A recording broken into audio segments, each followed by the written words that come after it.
Muchas gracias, Dara, por la presentación, por la invitación. Muchas gracias a la Universidad Rural por traerme de nuevo a estas islas de las que tanto aprendo.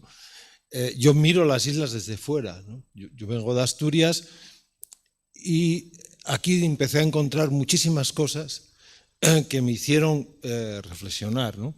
Esta fotografía es de Geleica, en un caserío que hay en La Gomera, que es un centro de biodiversidad, ¿no? Hay una surgencia de agua, es una agricultura de oasis, en una zona muy árida, muy abajo ya, con muy poca precipitación, pero esa surgencia de agua se organiza en agricultura de oasis y prácticamente toda la bifauna está funcionando ahí, ¿no? Sin embargo, cuando hablamos de biodiversidad, nunca nos damos cuenta que hay elementos estructurales, culturales del territorio, que son los que manejan la biodiversidad, ¿no? Y ahí es donde yo empecé a patinar con respecto. Yo soy funcionario de medio ambiente, pero soy buena persona, ¿no? y ahí llegué a algún choque, ¿no?, con respecto a los conceptos, ¿no? Y me estaba dando cuenta que había algo que no funcionaba, ¿no? De lo que me di cuenta es de que era la cultura la que conservaba, no el listado de especies biológicas, era la interacción entre la comunidad y el territorio a través de la cultura lo que modulaba o modelaba los territorios, ¿no? Entonces se me ocurrió escribir un librito que se titula La conservación cultural de la naturaleza, que da título, y es realmente un librito porque es un panfleto en la denominación británica del pamphlet como género literario, muy breve, que pretende cambiar las cosas como consecuencia de un discurso rápido, ¿no?, para hacerte reflexionar. Panfleto era la forma en la que despectivamente el franquismo se dirigía a los intentos de la izquierda de decir que esto de una dictadura no era ni medio normal, ¿no? Pero yo en ese sentido soy muy británico, ¿no? Yo soy del género pamphlet. Curiosamente, yo soy bastante pesado escribiendo, escribo libros de mucho tratado. Curiosamente, el libro que mejor me ha funcionado es precisamente el más breve, ¿no?, el pamphlet. Después de dar 50.000 vueltas, de hecho mi mujer dice, tú no deberías haber escrito más que eso ya, déjalo. Bueno, esta idea de Geleica me llamó mucho la atención. También me llamó mucho la atención en La Gomera, Cubaba, donde hacen miel de palma, ¿no? Y entonces había una paloma, no recuerdo cuál era, que estaba en un cantil, y le pregunté a Manuel Chico, el último guarapero de Geleica, por la paloma, y dice, ay, esa paloma ahora es muy importante, pero antes nos la comíamos. Dice, ahora está en el catálogo de no sé qué, y antes ellos tenían una gestión directa, ¿no? Cuando los pollos empezaban a volar, subían y les quitaban uno o dos, siempre dejaban, es decir, comían pollos de aquella paloma, y cuando los campesinos tenían mucho grano en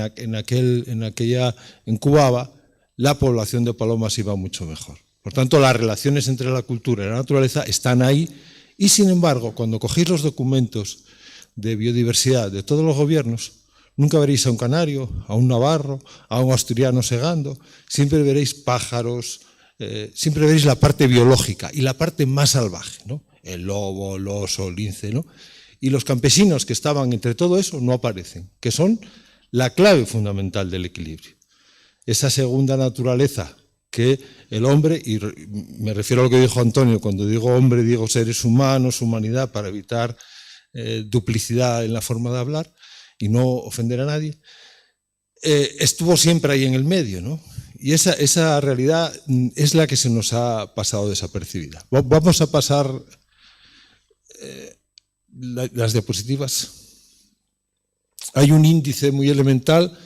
Vamos a hablar de estos 4 asuntos, ¿no? Cuando el campo se partió en 2, que es a partir del Plan de Estabilización de 1959, parte se va a desarrollar como nunca antes a través de la mecanización industrial y otra parte se va a abandonar. A la parte que se va a abandonar le vamos a aplicar una política de conservación paralizante, ¿no? Y parte del campo en 2, parte se desarrolla en sus límites. Esto pasa en Tenerife, en las islas, ¿no? La isla de Tenerife, que es la más conocida, tiene de la medianía hacia abajo todas las posibilidades de desarrollo y de la medianía hacia arriba todas las posibilidades de paralización, ¿no? Con el modelo de parques nacionales. Yo soy muy crítico con el modelo de parque nacional, no soy muy crítico con el modelo de parque nacional francés, soy muy crítico con el modelo de Parque Nacional español. Cuando me marché sabático, hubo un momento que yo no aguantaba la tensión como funcionario, ¿no? Porque no me estaba creyendo nada de lo que sucedía ahí y no podía seguir trabajando y necesité resetear la cabeza, ¿no? Le dije a un amigo italiano, dice, ¿por qué lo haces? Digo, porque necesito poner la cabeza a cero. Dice, no se te ocurra, a nuestra edad ponemos la cabeza a cero y no vuelve a arrancar nunca más. Digo, bueno, pues yo para lo que la uso, ya casi que me vale que no arranque, ¿no? Y el caso es que arrancó, pero arrancó en la dirección contraria, ¿no? Es decir, me hice más procampesino que funcionario, aunque cobraba como funcionario, que era una ventaja extraordinaria, ¿no? El caso es que esa crítica la vamos a ver luego con más detalle. ¿Por qué los parques nacionales no son la solución y los espacios protegidos, ¿no? Las culturas que hacen país y paisaje, vamos a ver cuáles son y dónde están. Los territorios de naturaleza campesina, mal llamados espacios naturales, se equivocan radicalmente. Es decir, no hay mayor equivocación que en denominar algo espacio natural, porque ni es espacio ni es natural. Es territorio. Un territorio es un espacio construido, manejado por una comunidad, se convierte en territorio y ya no es espacio, el espacio está libre, no hay nada. Tú llegas y lo conviertes en un territorio, no hay nada o hay algunos elementos que tú manejas para convertir en territorio y no es natural porque el momento que estás haciendo la cultura está interaccionando con la naturaleza y por tanto es ya un espacio cultural, ¿no? Por lo tanto, si les hubiéramos llamado espacios de naturaleza campesina en vías de extinción, hubiéramos puesto el acento en la economía que había generado aquella conservación. Una economía que un amigo mío, escritor, dice, la economía que acaricia la tierra, que no necesita arañarle para sacar el sustento. Y claro, cuando tú acaricias algo, generalmente hay una relación afectiva y ese ser que acaricias te devuelve algo, ¿no? Por tanto, esa idea poética tiene también una traducción económica, ¿no? Bueno, advierto, yo me presentaba a Dara como geólogo. A ver, yo, por respeto al gremio de los geólogos, tengo que decir que soy meramente licenciado en geología, ¿no? Geólogo es otra cosa, ¿no? Castelao decía en castellano, yo me hice médico por amor a mi padre, dejé la medicina por amor a la humanidad. A mí me pasa lo mismo, yo me hice geólogo, estudié geología porque tenía que llevar una carrera a casa, mis padres tenían esa idea sobre el futuro y dejé la geología por amor a la geología de verdad, ¿no? Porque mis compañeros geólogos sí son geólogos. Y me dediqué más bien a la epidermis, lo que ahí está encima de la geología, y me interesó mucho la economía, y me interesó mucho la antropología, y me interesaron muchas cosas, y sobre eso fui construyendo un itinerario personal muy ajeno a lo oficial casi siempre, ¿no? Bueno, el último pregunta es cómo queremos que sea el campo, ¿no? En el futuro, y cómo queremos que sea la naturaleza terrestre, ¿no? La que pisamos, la de los pies, ¿no? La de nuestro mundo, ¿no? Pasa a la siguiente. Pasa. Este es el cambio que ocurre cuando el campo se empieza a partir en dos, ¿no? A partir de la revolución industrial. España es un país de industrialización tardía, muy tardía y muy explosiva.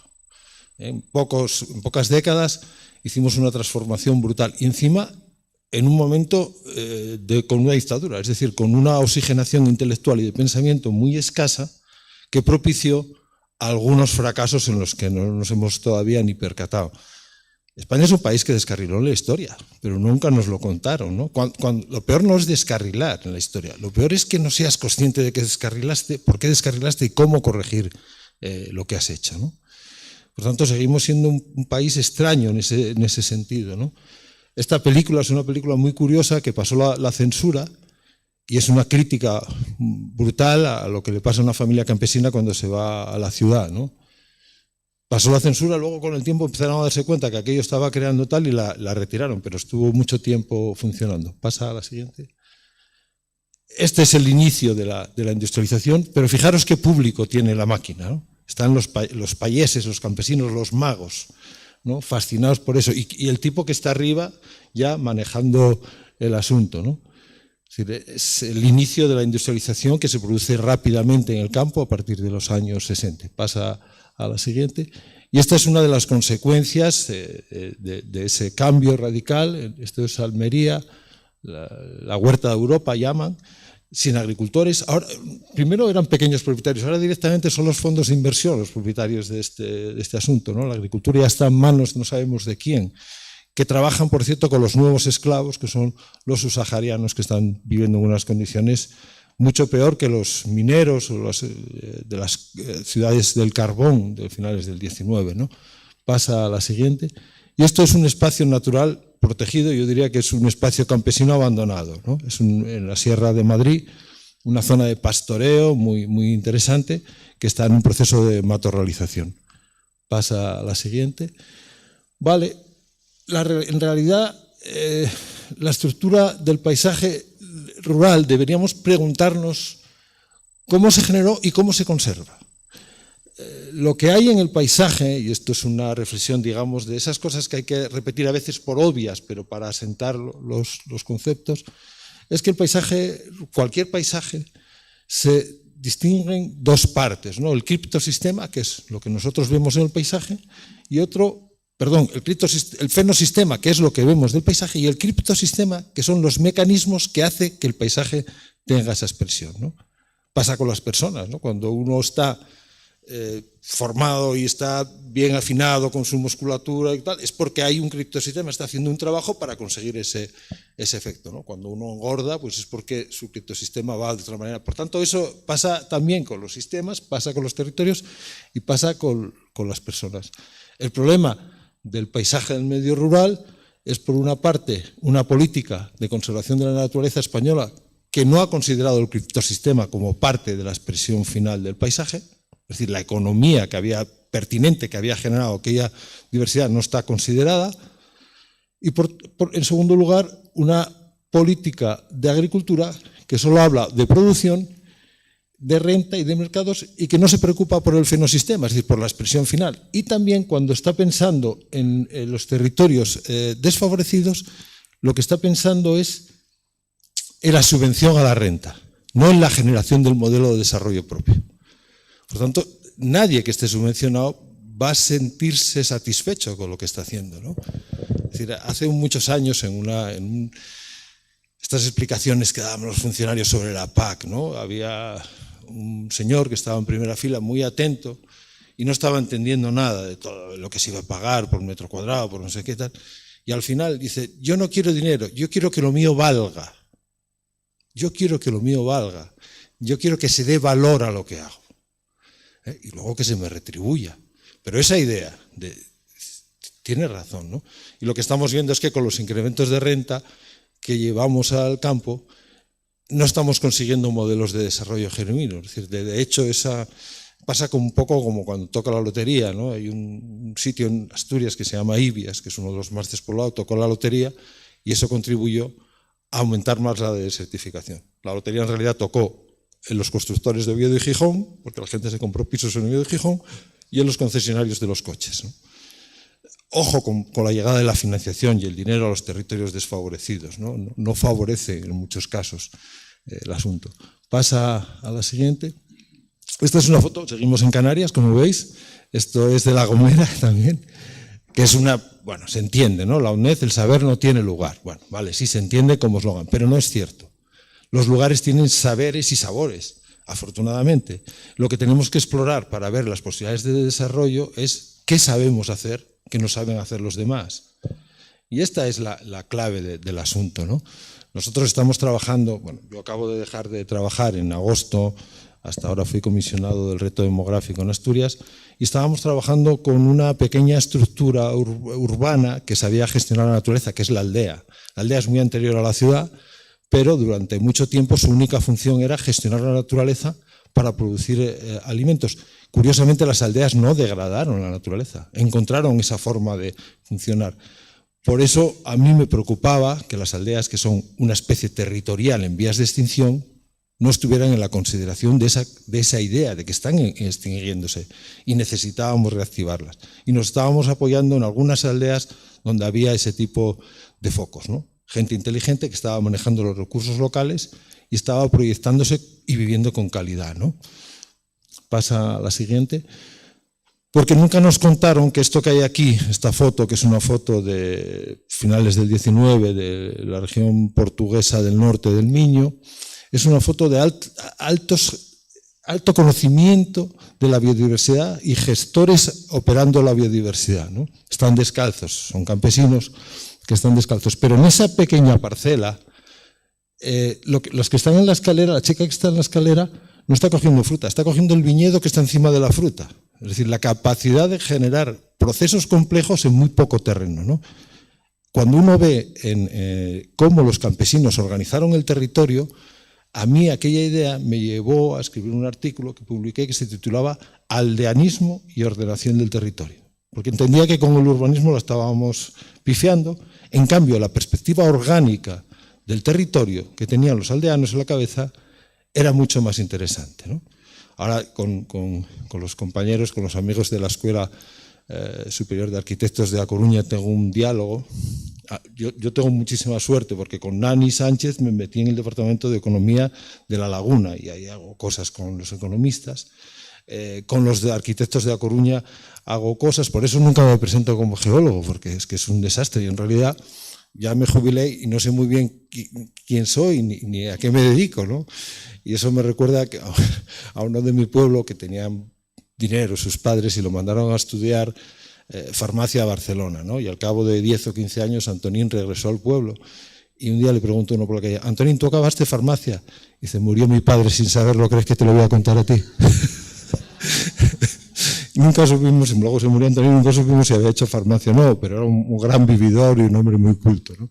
Bueno, pues toda esa información y todo ese conocimiento no está registrado en ninguna universidad, porque los campesinos escribieron directamente sobre la tierra, a escala 1:1. Para saber qué tenían en la cabeza hay que mirar el territorio que construyeron. Y entonces te das cuenta de la cantidad de información que manejaban, de forma muy natural. Es curioso, cuando yo retrato a campesinos y les cuento todo eso, me dicen: coño, yo no sabía que sabía tanto. Me dice: sí, porque nunca les pusieron ante el espejo de lo que son, ¿no? Siempre se les trató muy despectivamente. Pasa a la siguiente. Y cuando hablamos de retomar el pensamiento campesino, no hablamos de retomar las dificultades y la miseria, hablamos de retomar la parte más brillante de ese mundo, ¿no? Que probablemente ahora se pueda retomar, como decía Antonio, a través de las tecnologías y de formas de organización diferentes. Ya no será la familia campesina el soporte, deberán ser estructuras que tendremos que pensar. Y aquí en Gran Canaria hay un intento muy interesante de empezar a trabajar con pastores para prevenir los fuegos. Si pensamos en términos de bomberos para apagar el fuego, ¿por qué no pensamos en una estructura permanente de unos profesionales de la gestión agroecológica del territorio que nos abran el paisaje en mosaico, que generen descontinuidades y que cuando haya un problema con el fuego sea más fácil de combatir? ¿Por qué no hablamos de que alguien quiera ser pastor en el siglo XXI? El problema del pastoreo es que el oficio que te dan no es nada atractivo, pero su funcionalidad es lo más importante que podemos hacer en la montaña ahora. Probablemente si pensáramos en esa forma de organización, pues como los enfermeros o los médicos en un hospital gestionan un rebaño de enfermos, ¿no? Y se ponen a turnos y los curan y tal. Pues podríamos pensar en alguien gestionando un rebaño de ovejas en un sitio con 8 horas de trabajo al día, fines de semana libre y un mes de vacaciones. Y entonces estaríamos y encima generando carne de altísima calidad que se puede ser consumida, y si comiendo esta carne estamos contribuyendo a que no se nos quemen estos espacios. Es decir, hay que cambiar la idea. La economía que conserva es la que nos puede liberar de muchos problemas, incluido el cambio climático. Pasa a la siguiente, porque esto está demostrado científicamente. Yo estoy con Antonio. La ciencia no resuelve todo, pero da informaciones interesantes. La primera es que los territorios manejados con la cultura son más biodiversos. Ese es un ejemplo de una parroquia de pastores en la que vemos la cantidad de hábitats, el número de especies, la diversidad alfa se dispara y el número de superficies diferentes también, con lo cual tienes mayor biodiversidad a través de la cultura. Pasa a la siguiente. Si le quitas la cultura, lo que va a ocurrir es que donde antes había mucha complejidad, se convierte en un territorio mucho más homogéneo. Y por tanto, la biodiversidad baja y la vulnerabilidad ante los incendios aumenta. Pasa a la siguiente. Esta es una foto del plan de biodiversidad de los suizos. No veréis ningún documento sobre biodiversidad en España que aparezca alguien segando. No hay nadie. O sea, aquí no siega nadie. Es todo, la nutria, no sé qué, el otro, el listado de no sé cuánto.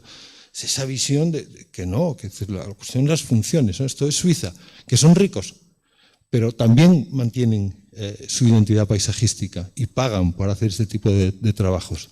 Pasa a la siguiente.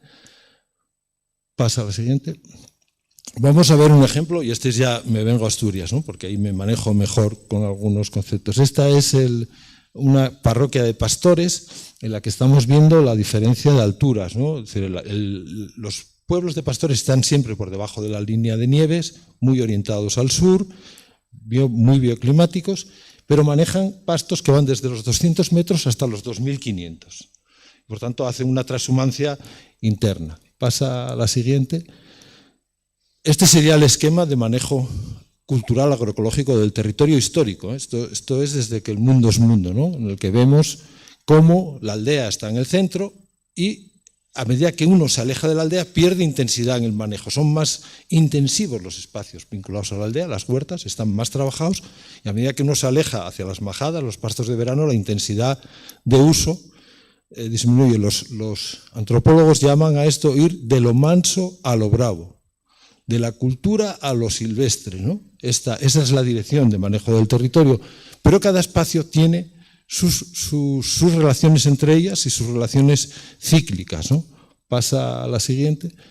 De manera que si yo utilizara el idioma de los campesinos para explicar qué es el territorio, utilizaría los prados de siega, las sebes, las pumaradas, los castañeos, los bosques mismos, los cuestes, los encinares, los invernales, los sierros, borizos y cuetos. Esto tú se lo dices a un pastor de los picos y te entiende, porque es el idioma. Pasa a la siguiente. Y este sería el ciclo de trabajo anual. Las cosas que hay que hacer a lo largo del año. El calendario laboral, lo que Levi Strauss llamaba la sociedad de reloj. Para mantener un modelo paisajístico tienes que hacer exactamente lo mismo todos los años. Cada cosa a su tiempo. Y la resultante es ese paisaje que hemos visto, ¿no? Perfectamente equilibrado y diverso. Pasa a la siguiente. Y esta es la expresión territorial de esa parroquia, ¿no? Con los nombres que utilizarían los paisanos. Si yo utilizo esto en una reunión sobre conservación de la naturaleza con los paisanos y los pastores, me voy a entender perfectamente, ¿no? Entonces podríamos decir, bueno, os vamos a pagar por mantener este paisaje. Pero esa conversación no se ha producido nunca. La peña, la parte sin la roca pelada, ¿no? Que incluso en la roca pelada están las cabras, ¿no? Pasa a la siguiente. Cuando uno coge los documentos oficiales y empieza a hablar de los tipos de suelos, si coges lo que nosotros llamamos los conservacionistas biócratas, es decir, que utilizan la biología para la gestión del territorio, solo la biología, ¿no? Pues empiezan a utilizar estos nombres. Esa es la traducción a lo que dirían los campesinos en la otra parte. Si hubiéramos utilizado aquel lenguaje, se entendería mejor. Y sobre todo diríamos, y necesitamos una economía para conservar esa estructura paisajística. Pero estos dicen esto, pero no hacen nada por generar esta estructura. De manera que la estructura va cambiando todos los años y cada vez es más forestal la arbolada, más matorral, menos pastos. Entonces hacen otro cuadrante y dicen, ahora es así. Ya, pero nosotros no queríamos conservar lo que declaramos. Pues tendríamos que activar esa idea. Y luego la duda es artificial, 0 a 14. Cuando a uno lo dices a un campesino que es artificial, dice, ¿qué es eso? Artificial y natural, lo que decía Antonio. Si nosotros formamos parte de esto, nosotros somos esto, ¿no? ¿Por qué? ¿Cuál es esa es la... Yo lo digo muchas veces y lo digo como diagnóstico, no como insulto. La gran parte de los gestores de los espacios protegidos de primera generación, hay un cambio ahora también, es verdad, son extraterrestres. Pero ojo, hay que pedir a la Real Academia que establezca extraterrestre con T mayúscula los que pueden vivir, que no sabemos, en el espacio exterior. Extraterrestre con T minúscula los que vienen a tu territorio a decir lo que tienes que hacer e imponen un código cultural nuevo. Y se comportan como extraterrestres porque no conocen el territorio en el que están. Y encima tienen la ley, tienen la burocracia y al final tienen una guardería que es la que te vigila. Antonín, un pastor de Gumartini, me dijo en una ocasión, esto antes estaba mejor cuidado, porque aquí nunca hubo nada de medio ambiente. Porque para Antonín, medio ambiente, son los que van en las furgonetas que dicen medio ambiente. Pues aquí nunca hubo nada de medio ambiente. Y esto antes estaba mejor manejado, ¿no? Cuando empiezas a tener ese tipo de retroalimentación sobre cómo ves tú las cosas y cómo te ven, ¿no? Es cuando empiezas a a cambiar. Bueno, pasa a la siguiente. Esta es la idea clara que hay que plantear a los, pues en el Parque Nacional de Tenerife, ¿no? El Teide. Hay que empezar a decirles algo como esto, ¿no? Que está ya escrito en 1995. La protección de la biodiversidad hará necesarias medidas mucho más amplias que la simple designación de parques nacionales para abordar los problemas a los que se enfrentan los pueblos de montaña, incluidos los de Gran Canaria, por supuesto. Serán necesarios enfoques novedosos. Elemento prioritario que debemos tener en cuenta es el vínculo inquebrantable entre las culturas locales y sus ecosistemas. No es posible conservar lo uno sin lo otro. Otra cuestión es los límites de los principios. Aquí había unos principios de manejo del monte y otra cuestión es que a lo mejor esos principios sí estaban hace 100 años sobrepasados, ¿no? Porque había mucha presión por comer. Deberíamos, por tanto, limitar, pero los principios agroecológicos de gestión de la isla tienen que estar en funcionamiento. Es decir, el carboneo es una buena opción para conservar, el pastoreo, es decir, ese tipo de manejos inteligentes, ¿no? Y le damos una configuración humana al territorio, ¿no? Pasa a la siguiente, porque si no lo que tendremos es esto, ¿no? Se invierten, como ves, las flechas. El momento que no hay actividad es lo bravo lo que avanza sobre lo manso. Y avanza, en nuestro caso, con los jabalíes, con los lobos, con el incremento del matorral y con el fuego, ¿no? Pasa a la siguiente. Bueno, ahí estamos, ¿no? ¿Cómo le damos vueltas a todo esto, ¿no? Estamos ahí.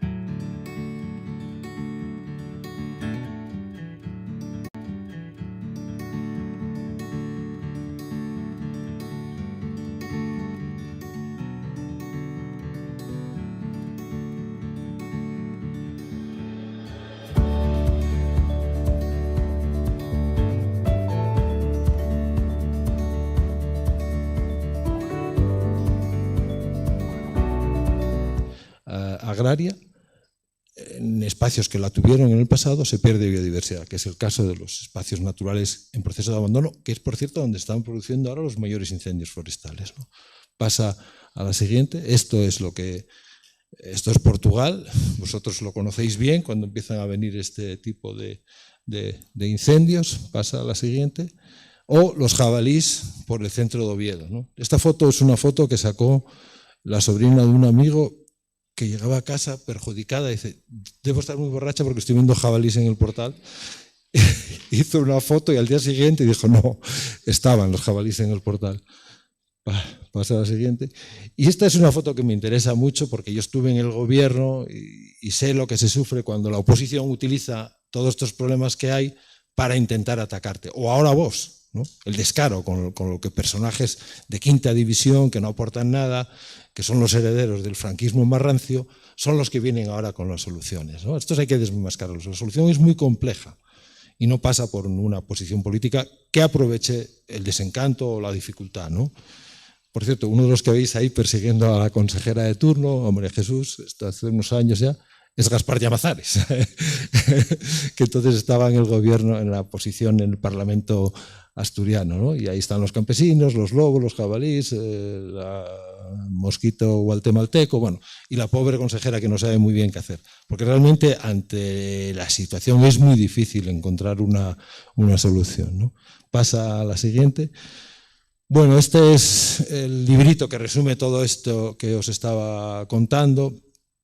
Traje algunos ejemplares porque yo publico casi siempre todo con una pequeña editorial de combate que es KRK, que están siempre al borde de la quiebra. Entonces los autores somos autores vendedores, ¿no? Entonces vamos con los libros a los sitios y el editor, oye, lleva y tal. Digo, bueno, yo cumplo con esa función de agitación y propaganda de los panfletos que hacemos con Benito, el de KRK. Que por cierto, acabamos de publicar un libro precioso que se titula De Función Pública. Cómo va o mundo, es muy gallego, es una colección de relatos precisamente que cuenta lo que fui aprendiendo de los campesinos de todos los sitios en los últimos 20 años, ¿no? Convertidos en relato. Hay varios artículos canarios, hay uno que se titula Todo el mundo cabe en Canarias, pero no es porque venga todo el mundo al veraneo, es porque aquí uno se encuentra todos los ecosistemas, ¿no? Si quieres ver Asturias, vas a la cota 1000 del Valle de la Orotava. Si quieres ver el Pirineo, subes arriba al Teide. Si quieres ver los desiertos, vas a Fortaleza. Todos esos ecosistemas del mundo se dan cita aquí. Curiosamente, a Canarias había que venir con un microscopio, ¿no? Para ir detectando todas esas... Pero la gente viene básicamente al sur, a estar una semana en los hoteles y volverse, cuando en realidad tenéis un lugar maravilloso para ver todas las posibilidades del mundo.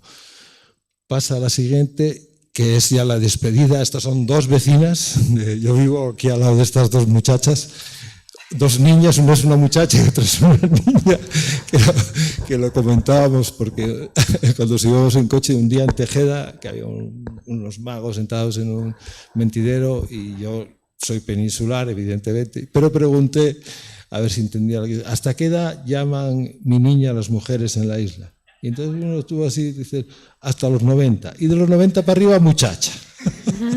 Bueno, pues estas dos muchachas os dan las gracias por la atención. Gracias.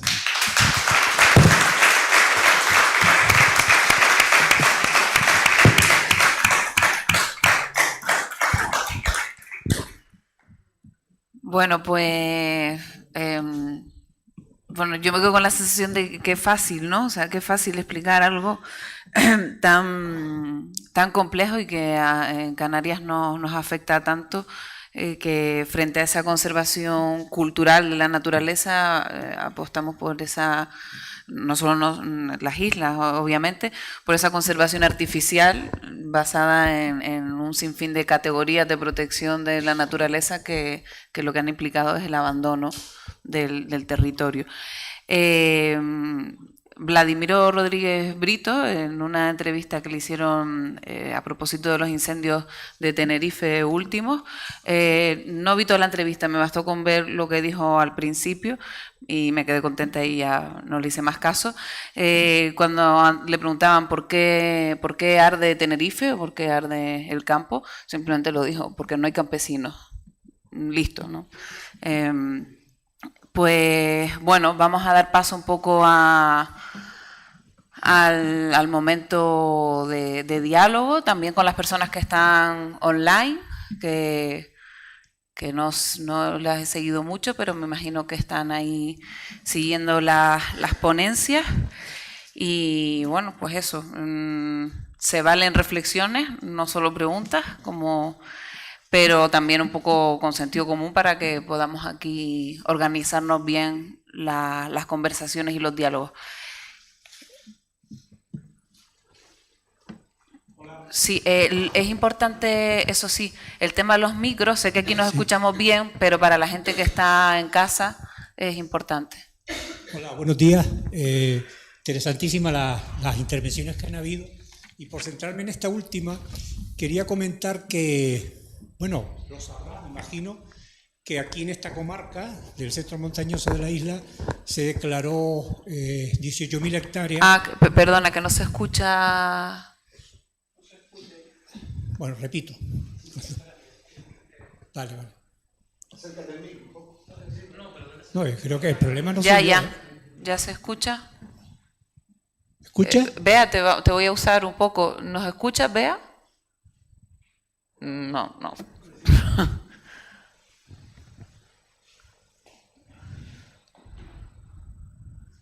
Es como las sesiones de espiritismo, ¿no? Bea, si nos escuchas, manifiesta. Sí. Estás ahí. No, pero por la cara que tiene no nos está escuchando.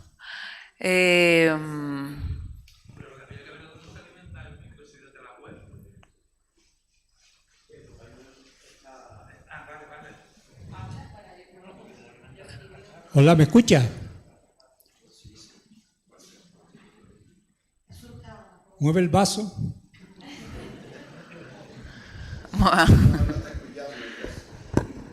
Si estás ahí.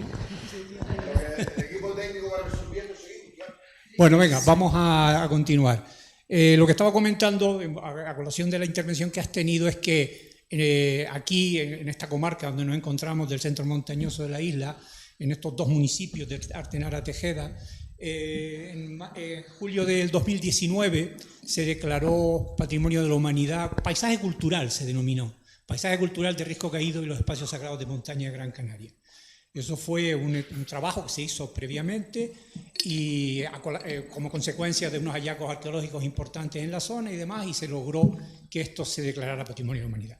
Lo que se había negociado en aquel momento con la UNESCO era que se iba a crear una fundación pública ubicada en este territorio, justamente para que la gestión fuera directa, era lo que quería la UNESCO en ese sentido, ¿no?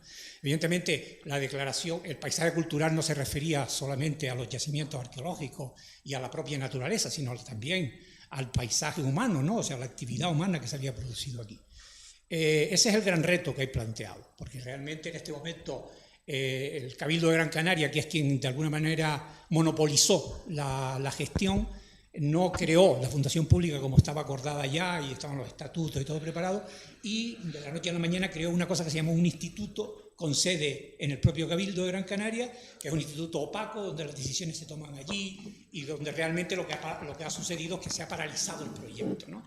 Pero es el gran reto, ¿por qué? Porque entre otras cosas el planteamiento es que, y era lo que quería la UNESCO y lo que queríamos nosotros, era que se generara riqueza, que se generara actividad a raíz de la declaración de patrimonio del paisaje cultural, ¿vale? Porque evidentemente esto es una comarca que está despoblándose, se está despoblando porque aquí no hay actividad económica como la que pudo haber en su momento, ¿no?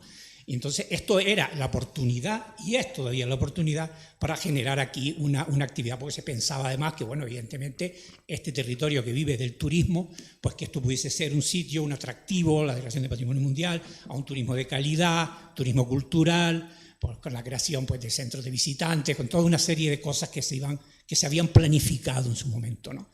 Y me parece interesante que lo que hayas planteado, porque estamos justamente en un territorio donde estamos con ese gran proyecto que no termina de arrancar y que es necesario para, de alguna manera, reactivar la economía y repoblar este territorio. El otro día hablaba yo con un pastor y a cabo que estaba en la zona de Timagada, pastor de estos transhumantes que vienen con las ovejas de las zonas de medianía del norte y se establecen aquí durante 3 meses hasta que entra el invierno y se van, y me decía, no hay continuidad. Y estoy hablando con él, dice, mis hijas que han estudiado carrera y tal no van a continuar con esto. No hay, dice, el pastoreo se acaba. Dice, nosotros somos los últimos. Y eso es un poco la sensación que hay, y también pasa con la agricultura, salvo la gente que mantiene sus pequeños huertos para un autoconsumo de determinadas cosas que plantan. Realmente la actividad agrícola que había aquí, de almendras, de la papa, de la ciruela, de este tipo de cosas, se ha ido perdiendo. ¿Entiendes? Y este proyecto de la Declaración de Patrimonio Mundial, que es bastante difícil de conseguir y que se obtuvo, podría ser la solución de alguna manera para activar otra vez todo este tipo de políticas. Es lo que quería decir. Pues sin entrar en mucho detalle, porque no conozco la realidad, pero sí el trasfondo. La idea de la UNESCO es esa, es decir, están llegando ya a la idea de la cultura como elemento, pero ahora cuando llegan a la idea ya no hay nadie manejando. Los últimos pastores, o los últimos agricultores de medianía, pertenecen a un mundo en el que el mundo sí era eso, y no anhelan otra cosa, ¿no? Las nuevas generaciones ya tienen otro perfil, son más urbanos y por tanto esto les queda, ya no están en esa perspectiva. El problema, y pasa con las escuelas de pastores, que sabéis que han proliferado la idea de la escuela de pastores, es que las escuelas de pastores, y lo hemos discutido pues, con el País Vasco, que tienen una escuela de pastores interesante, es que te educan para ser pastor del 19. Es decir, te educan para ser tu pastor 365 días al año, aguantar tal, pelearte con un mercado inclemente que no va a diferenciar, y eso cuando eres joven puedes tener empuje, pero probablemente se te vaya agotando. El elemento diferencial con todo esto es encontrar fórmulas de gestión no inéditas porque se dieron en el pasado, ¿no? En la Edad Media, por ejemplo, había unos rebaños concejiles o los rebaños gremiales o los rebaños corporativos de los monasterios. Es decir, la fórmula que tenemos ahora más reciente es la familia. Pero la familia campesina se ha extinguido. Lo que decías tú antes, mis hijos ya son otra cosa, ya no son campesinos. Y lo que decía Antonio de más nunca, ¿por qué? Porque saben lo que significa ser medianero y dificultades. Ahora bien, si cambiamos el paradigma, es decir, si hacemos una evaluación de cuántas ovejas necesita este paisaje para estar fetén, es decir, con cuántas ovejas lo podríamos hacer y con cuántos trabajadores de esa empresa de ovejas podríamos trabajar? ¿Y cuánta es la implicación del gobierno? ¿Y cuándo modificamos la PAC para, en lugar de pagarte por hectáreas, te paguen por servicios agroecosistémicos? Si hacemos todas esas modificaciones, a mí a lo mejor ya me empieza a interesar ser pastor o manejar los almendros donde toca, las ciruelas donde toca, las ovejas donde toca, y a lo mejor con 250 personas o con 122 manejamos todo el territorio y vivimos bien. Tenemos que dimensionarlo en esa escala comunitaria.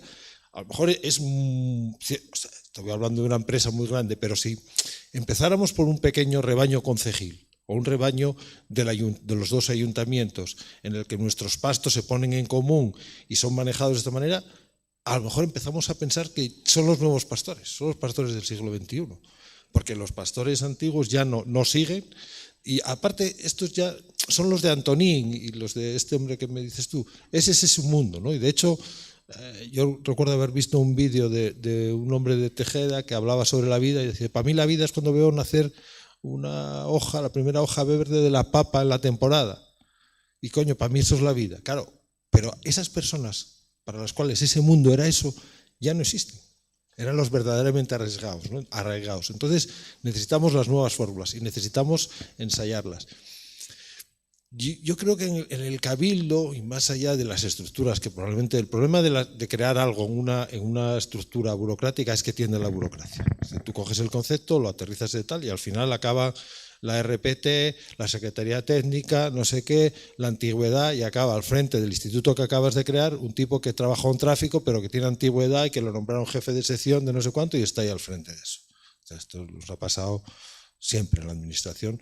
O sea, eso que se dice que la poesía es eso que desaparece cuando se traduce, la innovación es eso que desaparece cuando lo metes en un sistema burocrático de la administración.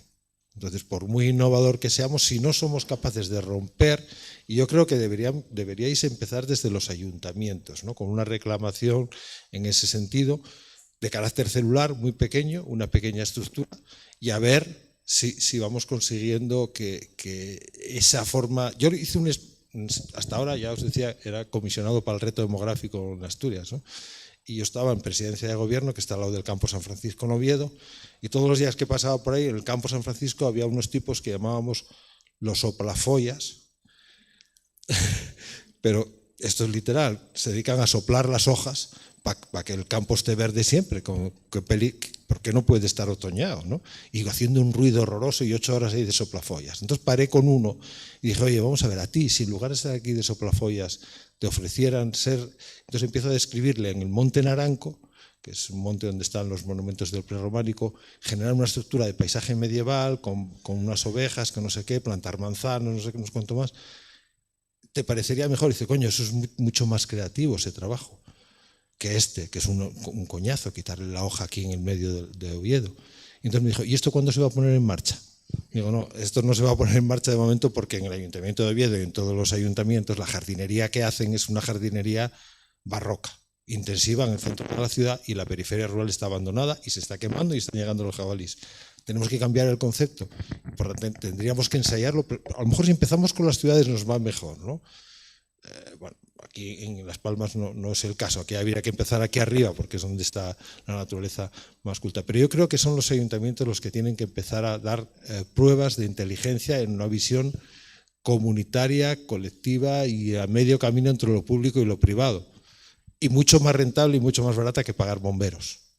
Este es decir, el balance, y luego encima nos aportan, vamos caminando para lo que hacía Antonio, vamos caminando para el kilómetro cero.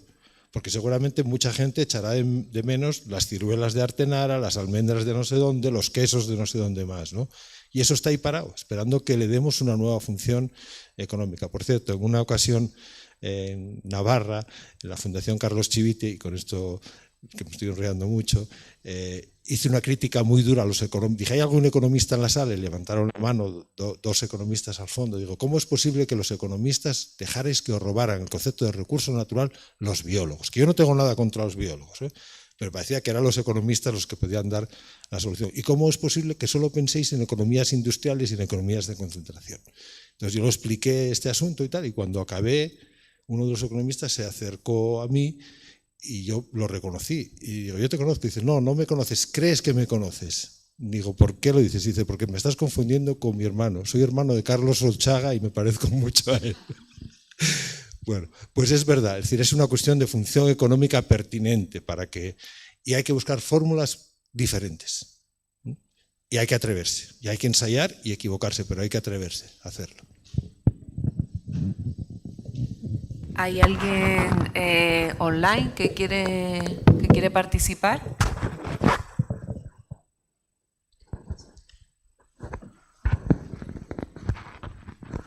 Para que también desde casa se sientan que estén aquí. Ah, Bea. No, o sea que ya les oigo, pero no tenía nada que decir ahora. No sé si hicieron alguna pregunta antes y no me enteré. Nada. Seguimos. Gracias. Cristóbal. Buenos días. Yo voy a empezar por lo último. Es verdad que esto se declaró paisaje cultural. El problema es que antes se había declarado reserva de la biosfera y antes parque rural, y el resultado siempre ha sido el mismo. Es decir, a la gente del campo nunca se nos ha tenido en cuenta.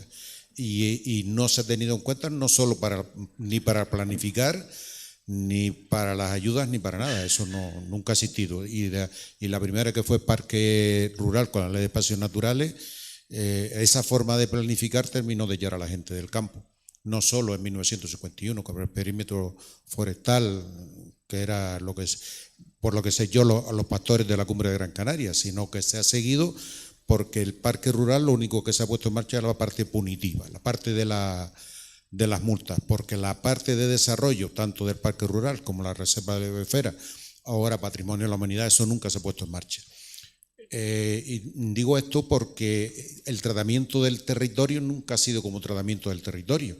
Si la ley de espacios naturales hizo unos recuadros y nos cuadricularon en parques, en reservas, en monumentos, etcétera, pero no en el conjunto del territorio. Es decir, para que un territorio viva tiene que tener agua. Pero si ordenas la parte superficial y no la parte subterránea para garantizar el agua para ese espacio, lo estás arruinando. En el último incendio, los últimos incendios de 2019, ardieron toda la cumbre, o prácticamente toda la cumbre. De 2007 fue el gran incendio, luego 2017 otro gran incendio. Los dos grandes incendios de 2019 han disminuido nuestra capacidad forestal enorme, que es nuestra gran riqueza para, aprovechar los alisios. Bueno, pues está prácticamente quemada. Curiosamente, en el 2019, en el segundo incendio, después de que un poco, no lo sé, pero nosotros aquí arriba aprendimos en su día a apagar incendios porque era lo que hacíamos. No solo plantábamos, sino apagábamos los fuegos cuando estábamos contratados por el ICONA o en su día o por quien fuera, ¿no? Entonces nosotros apagamos y algo sabíamos. Aquí hay un gran, especialista en esto que se llama Miguelito, el de Cazadores, que este hombre siempre se dedicó a plantar, porque era un agente forestal, y a apagar fuego. Él sabía cómo se interviene en los fuegos porque está en el sitio, conoce el territorio, sabe cuándo sube o baja el aire, o las corrientes de aire, sabe por dónde cortar los fuegos. Hoy eso se hace de un mando avanzado, no desde el territorio, con lo cual se les escapó el incendio de 2019 en el segundo, atravesó del Chapín, desde la parte alta del Chapín abajo a Tejeda, se terminó quemando barrio Tejeda, La Solana, El Espinillo, El Chorrillo, Acusa y Tamadaba, y Artenara y Tamadaba, porque se les escapó porque no hicieron un cortafuego a tiempo para desde la carretera de Tejeda a Artenara y estampar el fuego contra el risco. Ha sido la única vez que en Gran Canaria se ha quemado las huertas de almendrero. Las huertas de almendrero son huertas de pastores. Ha sido la primera vez que se quemaron las huertas de almendrero. Y eso no había pasado nunca. Que se queme los pinos está bien, pero está bien. Es más difícil de controlar, pero que no se controle unos huertos de almendrero es por puro abandono. Es porque ya no tienen capacidad ni siquiera, de hacer frente a un gran incendio. Cuando hablan ellos de fuera de capacidad de extinción, en realidad dice que se queme lo que se tenga que quemar porque aquí ya nosotros no somos capaces de pagarlo. Y eso pasó ya en los incendios. Cuando una sociedad ya no es capaz de pagar un incendio, debe reconocer, por lo menos debemos reconocer que la cosa está muy grave. Y para terminar esta pequeña intervención, yo creo que es que tenemos un sistema, digamos, perverso.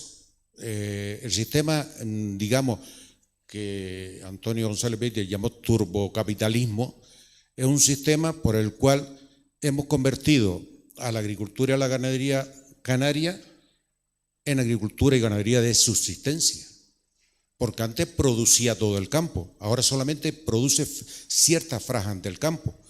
¿Por qué? Porque aquí se subvenciona muy bien, o se subvenciona con ayuda europea, el 63% al plátano. Y un porcentaje del 15%, no lo sé, me corregirán los expertos, al REA. Es decir, a importar productos de afuera que hace la competencia de los productos canarios.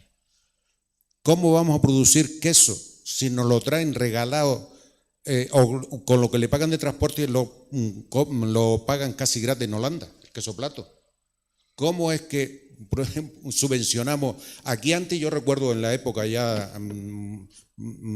habrá unos 15, 20 años, donde aquí no entraba papas mientras no se consumieran las papas canarias. Luego eso se liberalizó, hoy se hace la competencia de las papas canarias y las papas el otro día estaban a 4 euros.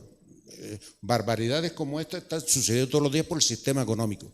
A mí me parece que está bien lo que estamos hablando por el paisaje mosaico que ya existía en Canarias, que es el mosaico, el paisaje de toda la vida, que estaba distribuido, digamos, porque las huertas de almendrero, si ustedes piensan, tienen todas las tirajanas, Tejeda, Artenara, parte de Valle Seco y termina en Ingenio y Anahuime con el barranco de ¿cómo se llama? De Guayadeque. Entonces, toda esta zona y las tirajanas, es decir, toda Gran Canaria, pero eso, el almendrero no está subvencionado.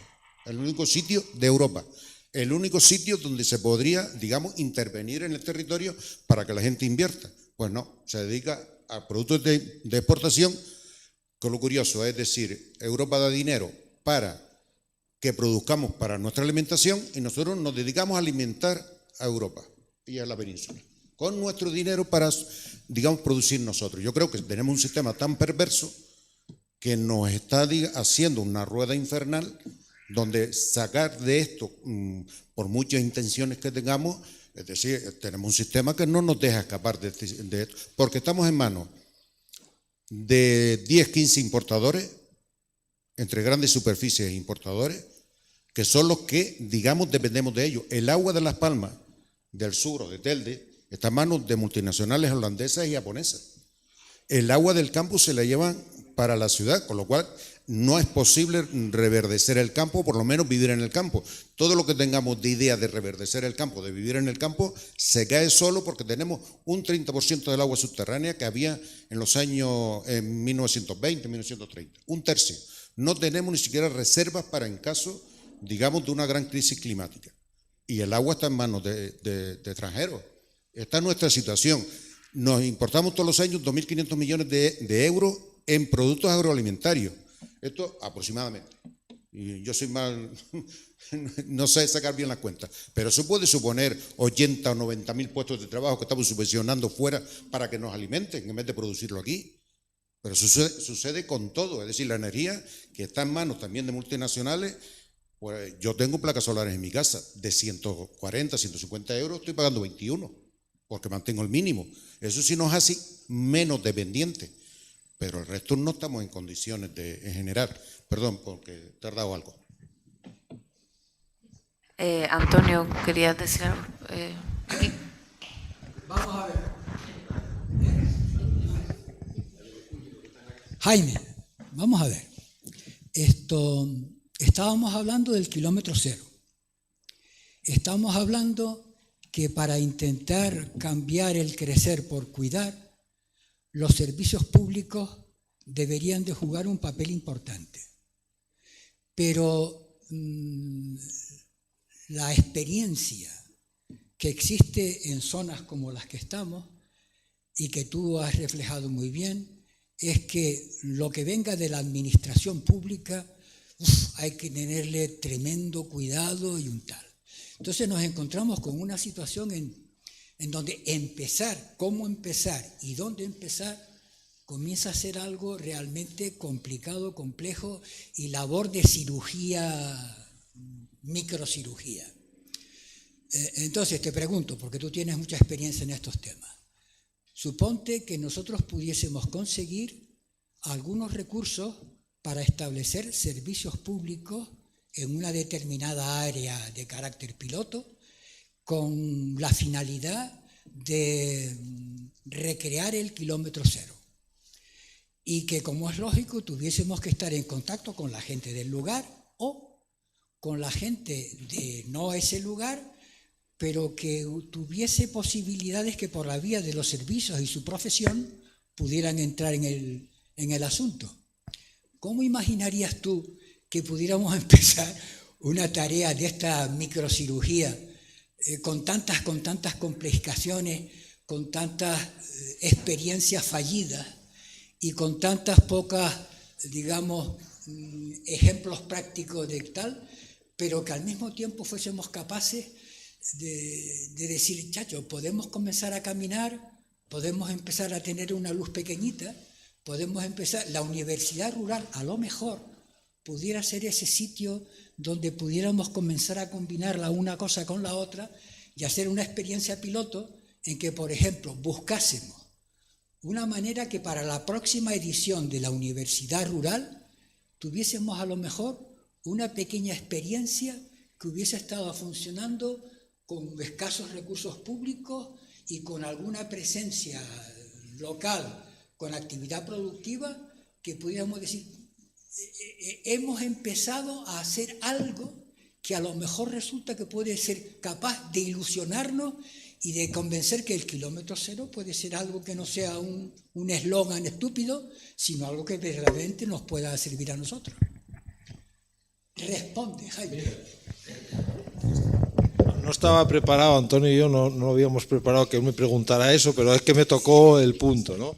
Precisamente eso es lo que intenté hacer ahora en los 4 años del comisionado, que me costó mucho, fue rescatar la aldea. Es decir, entonces hicimos un proyecto que se llama Aldea Cero, que es la definición de cómo puede jugar una aldea. Yo utilizo el término aldea porque para nosotros es fundamental, ¿eh? En la modernidad. Conocemos cómo funciona la aldea desde su conformación como tribu hasta la llegada de la revolución industrial, sabemos todos los elementos, lo tenemos bien estudiado con etnógrafos, sabemos lo que le pasó a lo largo de la industrialización y ahora tendríamos que estar en el diseño, ¿no? Entonces nosotros empezamos a trabajar en 4 aldeas, pero las condiciones de trabajo para iniciar ese recorrido fue una teorización de nueva economía, por dónde podría ir la nueva economía de la aldea. Había un elemento significativo que fue el turismo rural. El turismo rural fue un elemento emergente, innovador.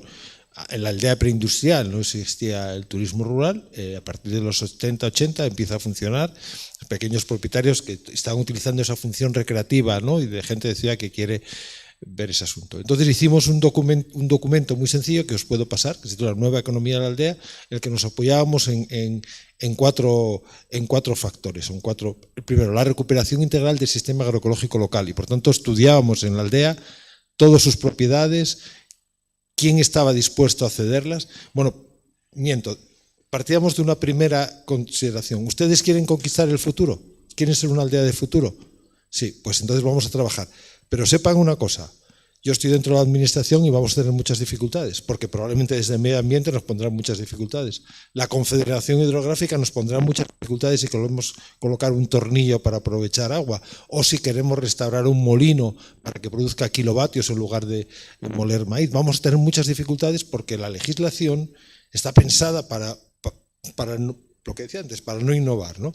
O sea, que seáis conscientes de que yo estoy dentro, pero soy un ave rara, ¿no? Y entonces ahí establecimos un vínculo. Trabajamos en 4 aldeas, la de Moal, Asiego, Porrúa y Peón. Bueno, en Moal están recuperando ya algo que no sabían que tenía valor, que era el fabón de Moal, una fava local, ¿no? Curiosamente, ahora que le dieron el premio al pueblo ejemplar a Peón, a una de las aldeas con las que trabajamos, el rey probó fabón de Moal, es decir, el fabón de Moal entró en la comida real y tal, con lo cual se está posicionando. Ellos no van a cambiar el modelo de gestión, pero ya están penetrando con algo que consideraban que era para la casa y ahora se convirtió para la casa real. Es decir, que el avance es sustancial. Entonces quiero decir con esto que ellos de repente dicen, coño, lo nuestro tiene valor, está sucediendo y pasamos muchas dificultades, ¿eh? Pero una de las grandes ventajas de MOAL es que estamos intentando, también con dificultad, pasar de la concentración parcelaria a la concertación parcelaria.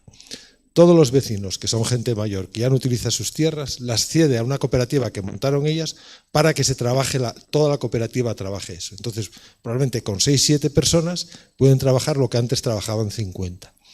Y estamos en eso, con muchas dificultades, porque ya no hay gente joven ahí, a ver quién se puede hacer cargo. Entonces estamos en ese proceso, ¿no? ¿Cuál es la dificultad? La dificultad es que los modelos son locales, conceptualmente lo tenemos claro, pero luego las aplicaciones son locales. ¿Cuál fue la ventaja de la revolución industrial aplicada al campo? Que vino de arriba abajo, con créditos, y se hizo rápidamente. Nosotros vamos a tener más dificultades para hacer esto, pero sería interesante que a nivel de Canarias, y no solo de Gran Canaria, se buscara algún lugar donde poder iniciar este camino. Yo os paso, digamos, la teorización y lo que estamos avanzando con este asunto, al que yo seguiré, aunque ya no estoy en el comisionado, seguiré vinculado por una cuestión afectiva, ¿no? Pero esa idea sería fundamental, que la universidad rural se centrara en un lugar celular. Es decir, hay un problema de que no funciona el tejido porque no funcionan las células. Si uno consigue reprogramar una célula y esa célula funciona, podemos replicarla en otros sitios. Pero de momento no tenemos esa célula, no tenemos esa aldea del siglo XXI que pudiéramos replicar, ¿no?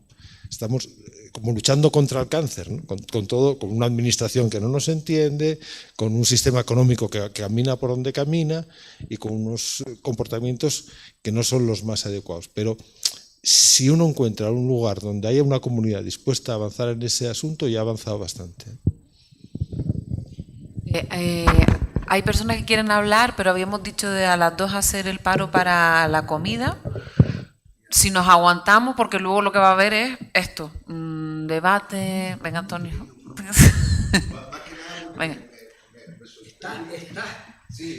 Me sorprende haber llegado a esta cuestión. ¿Por qué? Porque hace ya 3 años o 3 años y pico, que además está aquí el amigo Eugenio, que fue partícipe un poco al principio de esto, con Pepe Cueva y tal, y sacamos un proyecto, o intentamos tirar con un proyecto que llamábamos Juncalíllate, que era recuperar un territorio como Juncalillo, que para nosotros cumplía esa parte de espacio donde hacer unas cuestiones y decir, vale, pues bueno, tenemos una burocracia allí que con que no molesten,